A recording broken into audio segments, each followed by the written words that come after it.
মাসের প্রথম শনিবার ঢাকা শহর দক্ষিণে আমরা পরিচ্ছন্নতা দিবস পালন করব। যে মাসে বা সপ্তাহে একটা ক্লিনিং ডে, এটা আমাদের ঢাকা মেডিকেল কলেজে উনি বলছেন আমার মনে হয় এটা আমরা একটা করতে পারি। এটাকে আমরা আজকে আমরা একটা সিদ্ধান্ত নিয়ে নেই, ঢাকা শহরে এটা আমরা করব।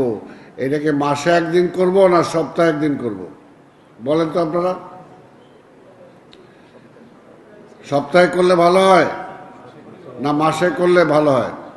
একদিন একদিন এটা আমরা আজকে ঠিক কবে কবে করলে ভালো হয়? প্রথম শনিবার করি আমরা বা শুক্রবার নাকি কোনটা? প্রথম শনিবার। প্রথম শনিবার ঢাকা শহর দক্ষিণে আমরা পরিচ্ছন্নতা দিবস পালন করব। কোথায় আপনারা যারা আছেন, এবং এটা চলে যাবে, যেটা আমরা কম্বাইনলি ডিসিশন নিলাম আমরা সবগুলো প্রতিষ্ঠান মিলে, যে আমরা সপ্তাহে মাসে একদিন মানে পরিষ্কার পরিচ্ছন্নতা পালন করব, সেটা মাসের প্রথম সপ্তাহের প্রথম শনিবার। ঠিক আছে?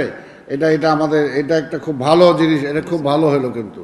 এবং আমাদের স্কুল কলেজ মাদ্রাসা বিভিন্ন প্রতিষ্ঠানগুলো যদি আমরা এটা করি, আমাদের যেগুলো রাজুক বলা হলো, গণপূর্ত বলা হলো, অর্থাৎ সবাই আমাদের হসপিটাল সবাই যদি সব জায়গায় আমরা করি, আমাদের ওয়ার্ডগুলোতে যদি আমাদের পরিচ্ছন্নতা কর্মীরা যারা আছে তারা যদি সেটা পালন করে, তাহলে এইটা কিন্তু একটা বিশাল কাজ হবে আমাদের।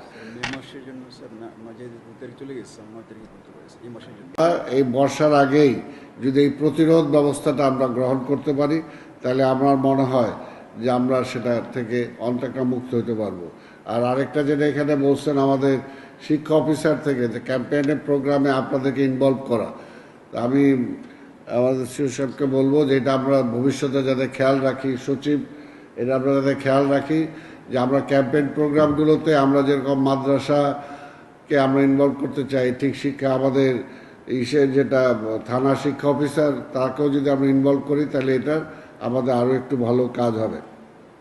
আর এখানে যে কাজ এইগুলোর উপর একটু আমাদের আরও জোর দেওয়া দরকার। আসলে আপনারা আলোচনার মধ্যে আসছে যে multi storey building, under construction বিল্ডিংগুলো, এবং কিছু কিছু এই যে আমাদের কলোনি এরিয়া আছে, বিশেষ করে আমি বলতে পারি যে রেলওয়ে কলোনি, এই যে এখানে মানে এজিবি কলোনি, অনেক বিল্ডিংয়ের দেখবেন মানে পানি যে পড়তেছে ওইটা একদম এমনভাবে পচে গেছে, ওই জায়গাটা আর পরিষ্কার করা হয় না আমার মনে হয় বছরের পর বছর।